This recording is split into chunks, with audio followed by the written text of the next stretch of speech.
ఈ ఇండస్ట్రీలో మీరు కనుక స్టార్టప్ కానీ మీ బిజినెస్ కానీ స్టార్ట్ చేస్తే ఖచ్చితంగా మీరు మిలియనీర్స్ అయి తీరాల్సిందే. మనం చాలా ఇండస్ట్రీస్, చాలా ఆపర్చునిటీస్ మనం చూస్తూ ఉంటాం.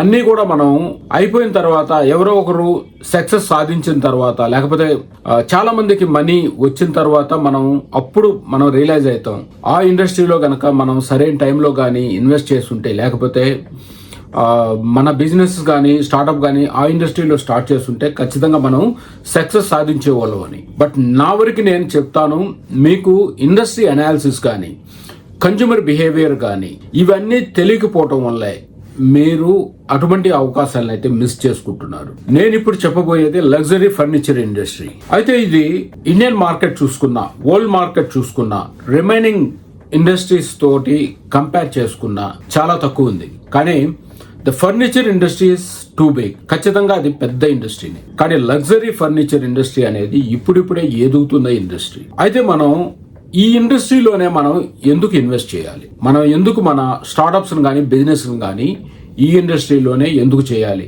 అనేది తెలుసుకునే ముందుల మనం అసలు వరల్డ్ లగ్జరీ ఫర్నిచర్ ఇండస్ట్రీ అనేది ఎలా ఉంది, ఇండియన్ ఫర్నిచర్ ఇండస్ట్రీ ఎలా ఉంది, మన ఇండియన్ ఆపర్చునిటీస్, మనం ఎక్స్పోర్ట్ ఎలా చేస్తున్నాం అనేది తెలుసుకుందాం. వరల్డ్స్ లగ్జరీ ఫర్నిచర్ ఇండస్ట్రీ 2023 గాను $22 బిలియన్, అంటే దాదాపుగా 2 లక్షల కోట్ల రూపాయల ఇండస్ట్రీ మాత్రమే. అయితే ఈ ఇండస్ట్రీ 2030 లోపల $33 బిలియన్ ఇండస్ట్రీగా తయారవబోతుంది. అంటే దాదాపుగా ఒక 70-80 వేల కోట్ల రూపాయలు ఎక్కువగానే ఇది ఇంక్రీజ్ అవబోతుంది.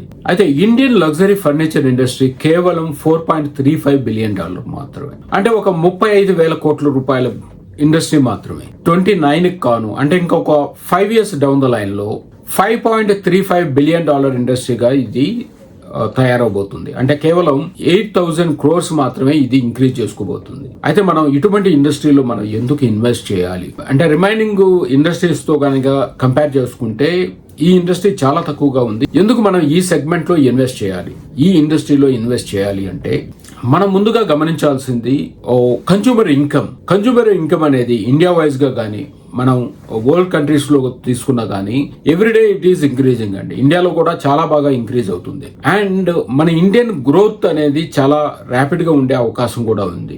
ఇప్పటి వరకు కూడా మనం రియల్ ఎస్టేట్ కనుక చూసుకున్నట్టయితే చాలా బ్రహ్మాండంగా ఉంది. అండ్ మీరు ఈ రీసెంట్ టైంలో 1 crore, 2 crores, ఇంకా 7, 12 ఇట్లా ఒక్క సింగిల్ ప్లాట్ ప్రైస్ కూడా ఇంక్రీజ్ అవుతూనే ఉంది. అండ్ మీరు ఇమాజిన్ చేసుకోండి, ఇటువంటి వాళ్ళందరూ కూడా they can't use the normal furniture and they are usually prefer the luxury segment only. And అదే కాకుండా మన టెక్ ఇండస్ట్రీ కనుక తీసుకున్నట్టయితే మనం ఐటీ పీపుల్ని ఎక్కువ మనీ ఎర్న్ చేసే వాళ్ళగా చూసుకుంటాం. అయితే ఇక్కడ మన హోల్ టెక్ ఇండస్ట్రీ అనేది ప్రపంచ టెక్ ఇండస్ట్రీతో కంపేర్ చేసుకుంటే కేవలం 1% మాత్రమే ఉంది.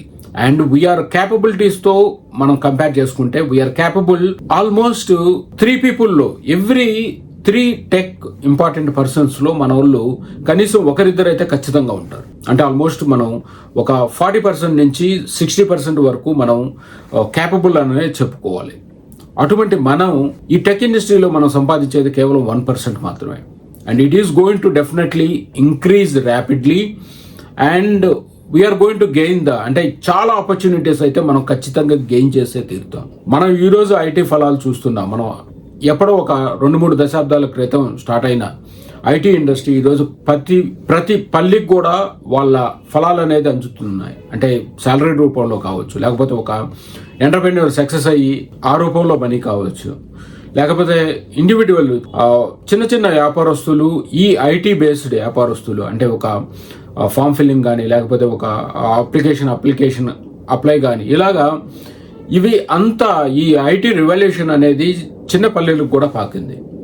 అలాగే రేపు కూడా ఈ ఐటీలో మనం ఈ టెక్ ఇండస్ట్రీలో మనం సంపాదించుకునేది కూడా మన చిన్న పల్లెలకు కూడా పాకే అవకాశం అయితే ఎక్కువగా ఉంటుంది. అందుచేత ఖచ్చితంగా మన పర్ క్యాపిటల్ ఇన్కమ్ అనేది చాలా ర్యాపిడ్ గ్రోత్ ఉండేదానికి అవకాశం ఉంది. And these all people are targeted market. ఖచ్చితంగా వీళ్ళందరూ కూడా మన లగ్జరీ ఫర్నిచర్ సెగ్మెంట్ కి టార్గెట్ కస్టమర్ గానే నిలవబోతున్నారు. అయితే మన ఎక్స్పోర్ట్స్ ఎంత ఉన్నాయి అంటే, ఇక్కడ వరల్డ్స్ ఫర్నిచర్ మార్కెట్తో మనం కంపేర్ చేసుకుంటే మనం కేవలం 20-25% మాత్రమే ఉంది. అయితే ఈ రిమైనింగ్ దాన్ని మనం ఎలా క్యాప్చర్ చేసుకోవాలి, ఇది ఎంత ఆపర్చునిటీ ఉంది. మన ఇండియా నుంచి ఇప్పటివరకు ఎక్స్పోర్ట్ అయ్యే ఫర్నిచర్స్ $820 million మాత్రమే. ఇన్ దాట్ $545 million కేవలం జోధ్పూర్ నుంచే ఉంది. అంటే రిమైనింగ్ సౌత్ ఇండియాలో కూడా చాలా ఆపర్చునిటీస్ ఉన్నాయి లగ్జరీ ఫర్నిచర్ సెగ్మెంట్కి. అండ్ రోజ్వుడ్ ఫర్నిచర్స్ మన ఇక్కడ మైసూరు, ఇక్కడ కర్ణాటక లాంటి స్టేట్స్లో జరుగుతాయి, తమిళనాడు, కేరళ, ఇలాగ నెంబర్ ఆఫ్ ఆపర్చునిటీస్ అయితే మన సౌత్ ఇండియాలో కూడా ఉన్నాయి. But we're not even minimum things we're exporting to the other countries. అయితే వీటిని అయితే మనం ఈ వరల్డ్ మార్కెట్ కాంపిటీషన్ మనం ఎలాగా మనం చూసుకోవాలి, వాళ్ళకి మెచ్చేటట్టుగా ఒక క్వాలిటీ ఫర్నిచర్ని మనం ఎలా ఎక్స్పోర్ట్ చేసుకోవాలి అనేది మనం చూసుకొని కనుక ఎక్స్పోర్ట్ చేస్తే మన సౌత్ ఇండియా కూడా ఎంతో క్యాపబిలిటీ ఉంది వరల్డ్ మార్కెట్కి మనం ఎక్స్పోర్ట్ చేసుకోవడానికి. అయితే ఇక్కడ మార్కెట్ సెగ్మెంటేషన్ చూద్దాం.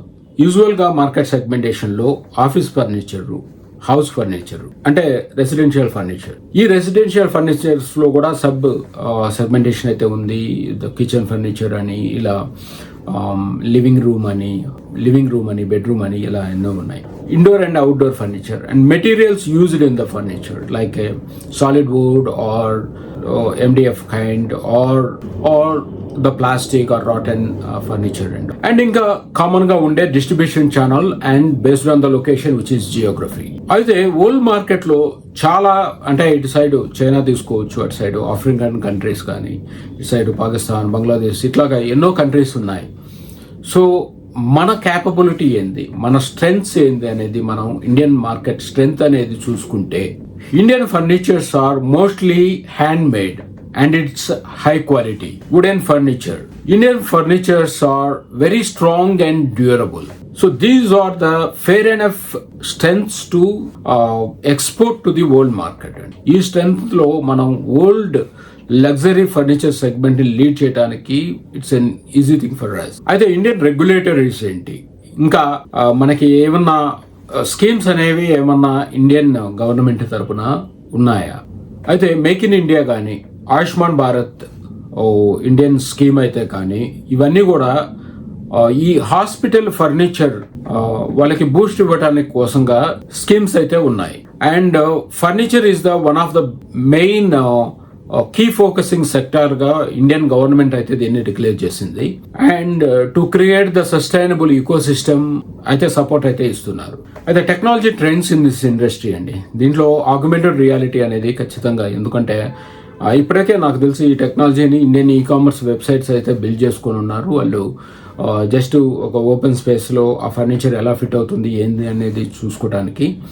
అండ్ 3D విజువలైజేషన్ అనేది ఇంపార్టెంట్. అండ్ ఇంకా CAD డిజైన్స్ అనేది చాలా ఇంపార్టెంట్ అండి. ఇప్పుడంతా ఏంటంటే ఈ ఫర్నిచర్లో కూడా ఎక్కువ CNC మిషన్స్ ఇవన్నీ యూజ్ చేస్తున్నారు కాబట్టి CAD డిజైన్ టెక్నాలజీ కూడా చాలా ఇంపార్టెంట్. ఇంకా బిల్డింగ్ ఇన్ఫర్మేషన్ మోడలింగ్ అని, ఇలాగా చాలా టెక్నాలజీస్ అయితే ఈ ఫర్నిచర్ సెగ్మెంట్లో అయితే ఇంప్లిమెంట్ చేస్తున్నారు.